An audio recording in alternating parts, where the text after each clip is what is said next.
Hello traders, gold, copper and குரூடாயிலுடைய technical views இன்றைக்கி பார்க்கலாம். அதுக்கு முன்னாடி நம்ம சேனலை சப்ஸ்கிரைப் பண்ணிக்கோங்க.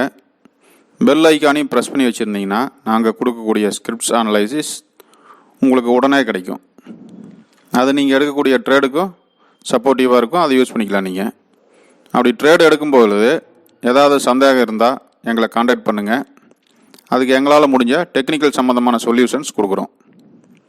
இந்த கமாடிட்டி ஸ்கிரிப்ட்ஸ் மட்டும் இல்லாமல் ஃபாரெக்ஸ் கரன்சி ஸ்கிரிப்ட்ஸில் ஏதாவது சந்தேகம் இருந்தாலும் எங்களை காண்டாக்ட் பண்ணுங்கள். அந்த ஸ்கிரிப்ட்ஸில் இருக்கக்கூடிய டெக்னிக்கல் விஷயங்களை எக்ஸ்பிளைன் பண்ணுறோம். ஃபஸ்ட்டு கோல்டு மினி பார்க்கலாம். கோல்டு பொறுத்த வரைக்கும் நம்ம இன்றைக்கி சார்ட்டை பார்க்கவே தேவையில்லை. ஏன்னா ஒரு பெரிய அப்சைடு மூவ் கொடுத்துட்டே தான் போயிட்டுருக்கு. இந்த பெரிய இவ்வளோ ஒரு ரீட்ரேஸ்மெண்ட்டே இல்லாத மூவில் போய் நம்ம என்ட்ரி எடுக்கிறது அது நமக்கு ஸ்டாப் லாஸ் ஃபிக்ஸ் பண்ண முடியாது, ஒரு டார்கெட்டும் ஃபிக்ஸ் பண்ண முடியாது. ஏன்னா ட்ரெண்டு ஃபுல்லாக பையில் இருக்குது. அதுக்கு ஏதாவது நமக்கு ஒரு ஸ்டாப் லாஸ் வைக்கிற அளவுக்கு ஏதாவது ஒரு சப்போர்ட் கிடச்சிதுன்னா கூட அந்த இடத்துல என்ட்ரி பற்றி யோசிக்கலாம். ஒரு என்ட்ரி எடுக்கும்போது கண்டிப்பாக ஸ்டாப் லாஸ் தெரியாமல் என்ட்ரிக்குள்ளே போகக்கூடாதுங்கிறது ஒரு ப்ராப்பரான மெத்தட் அது. ஏன்னா இந்த இடத்துல இந்த கோல்டு ப்ரைஸில் பார்த்திங்கன்னா எங்கேயுமே நமக்கு ஒரு ஸ்டாப் லாஸ் ஃபிக்ஸ் பண்ணுறக்கே இடம் கிடையாது. அதனால் கோல்டை பொறுத்த வரைக்கும் இன்றைக்கி அவாய்ட் பண்ணிட்டு நம்ம நெக்ஸ்ட் காப்பர் பார்க்கலாம். காப்பர் ஆக்சுவலாக நம்ம எதிர்பார்த்துருந்தது நேற்று இந்த 439க்கு மேலே பை எதிர்பார்த்துருந்தோம். அதுவே இந்த 436.35க்கு கீழே செல் எதிர்பார்த்துருந்தோம். அது ரெண்டுமே நடக்கலை. இது இந்த ஹையை பிரேக் பண்ணது கிட்டத்தட்ட 11 o'clock மேலே. அதனால் அது நமக்கு அது என்ட்ரிக்கு எடுத்துருக்க முடியாது. அதுக்குண்டான வாய்ப்பும் கிடச்சிருக்காது. இன்றைக்கி பார்த்திங்கன்னா மறுபடியும் நம்ம நேற்று மார்க் பண்ண ஏரியாக்குள்ளேயே தான் ப்ரைஸ் இருக்குது இப்போது. ஸோ இன்றைக்கும் என்ட்ரி பொறுத்த வரைக்கும் அந்த மாற்றமும் இல்லை. இந்த 439 ஹையை பிரேக் பண்ணிச்சுன்னா அது ஸ்ட்ராங்காக க்ளோஸ் ஆச்சுன்னா அந்த என்ட்ரிக்குள்ளே போகலாம். இந்த மாதிரி ஷேடாக கொடுக்காம க்ளோஸ் ஆகணும். கேண்டில் நல்லா ஹெல்த்தியாக க்ளோஸ் ஆகணும். க்ளோஸ் ஆனால் நம்ம பை என்ட்ரிக்குள்ளே போகலாம். இதே 436.35 கீழே ப்ரைஸ் கீழே க்ளோஸ் ஆச்சுன்னா செல் என்ட்ரிக்குள்ளே போகலாம். ஏன்னா அந்த நேற்று ஒரு பெரிய மூவ்மெண்ட் இல்லைங்கிறதுனால அந்த லெவல்ஸும் அப்படியே தான் இருக்குது. நம்ம சேஞ்சஸ் ஆகலை. இன்றைக்கும் ரெண்டு சைடுமே ஆப்பர்ச்சுனிட்டி எது கிடைச்சாலும் அதுக்குள்ளே போகலாம். இருந்தாலும் ஓவரால் ட்ரெண்டை பொறுத்த வரைக்கும் காப்பர் செல்லில் இருக்குது. செல்லில் இந்த இடத்துல ஒரு மேஜர் ஏரியா இதில் பார்க்கும்போது மேஜரான சப்போர்ட் ஏரியாவிலேருந்து சப்போர்ட் எடுத்து மேலே போயிட்டு இருந்தது. போனது மேலே போக முடியாமல் அது போக முடியலன்னா அதோட ஸ்பீடு ரொம்ப கம்மியாக தான் இருக்குது. ஸோ நமக்கு இனிமேல் பை அவாய்ட் எடுக்கிற மாதிரி இருந்தால் இந்த 439க்கு மேலே ப்ரைஸ் ஸ்ட்ராங்காக க்ளோஸ் ஆகணும். நேற்றே பார்த்திங்கன்னா அந்த இடத்துல ஒரு க்ளோஸ் கிளியராக இல்லாமல் ஷேடாக கேண்டில் தான் கொடுத்துட்டு மேலே போச்சு. பட் அது கரெக்டாக நிற்க முடியாமல் மறுபடியும் அந்த ரேஞ்ச் ஏரியாக்குள்ளேயே நின்றுட்டுருக்கு.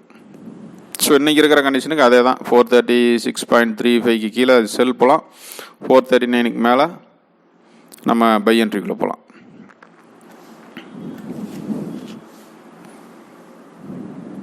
நெக்ஸ்ட் க்ரூட் ஆயில் பொறுத்த வரைக்கும் நம்ம நேற்று எதிர்பார்த்துருந்தது இந்த 3820க்கு கீழே செல் எதிர்பார்த்துருந்தோம். அதே 3955க்கு மேலே பை எதிர்பார்த்துருந்தோம். பட் நேற்று க்ரூட் ஆயிலும் அதே மாதிரி தான் அந்த ரேஞ்சுக்குள்ளேயே தான் நின்றுட்டு நமக்கு எந்த ஒரு ஆப்பர்ச்சுனிட்டியும் கொடுக்காம தான் நின்றுட்டு இருந்தது. இன்றைக்கி பார்க்கும்பொழுது நல்ல ஒரு கேப் டவுனில் நம்ம செல் சைடு இருந்த பாயிண்ட்டுக்கிட்ட தான் இருக்குது. ஆல்மோஸ்ட் இந்த 3820க்கு கீழே தான் நம்ம செல் எதிர்பார்த்துருந்தோம். இப்போ அந்த செல்லை பிரேக் பண்ணி காமிச்சிருக்கு ப்ரைஸ். ஸோ இந்த இடத்துல டைரெக்டாக என்ட்ரிக்குள்ளே போகலாமான்னா கண்டிப்பாக அதை அவாய்ட் பண்ணிக்கிறது பெட்ரு. ஏதாவது ஒரு நல்ல ஒரு ரீட்ரேஸ்மெண்ட்க்கு கொடுத்துட்டு அப்புறம் கீழே லோ பிரேக் பண்ணிச்சுன்னா அப்புறம் என்ட்ரிக்குள்ளே போகிறது நமக்கு சேஃபாக இருக்கும். ஸ்டாப் லாஸ் அந்த இடத்த ஃபிக்ஸ் பண்ணிக்கலாம்.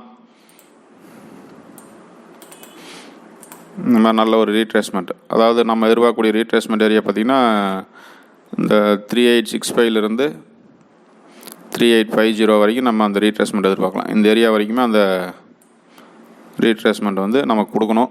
கொடுத்துட்டு போச்சுன்னா நமக்கு அந்த இடம் கொஞ்சம் கரெக்டாக இருக்கும். அப்புறம் என்ட்ரிக்குள்ளே இந்த இடத்துல நல்ல நமக்கு ஒரு ஸ்ட்ராங்கான பீரிஷ் ஃபார்மேஷன் கிடச்சதுன்னா இங்கேருந்தால் கூட என்ட்ரிக்குள்ளே போகலாம். அல்லது இந்த லோ பிரேக் பண்ணால் மறுபடியும் என்ட்ரிக்குள்ளே போகலாம்.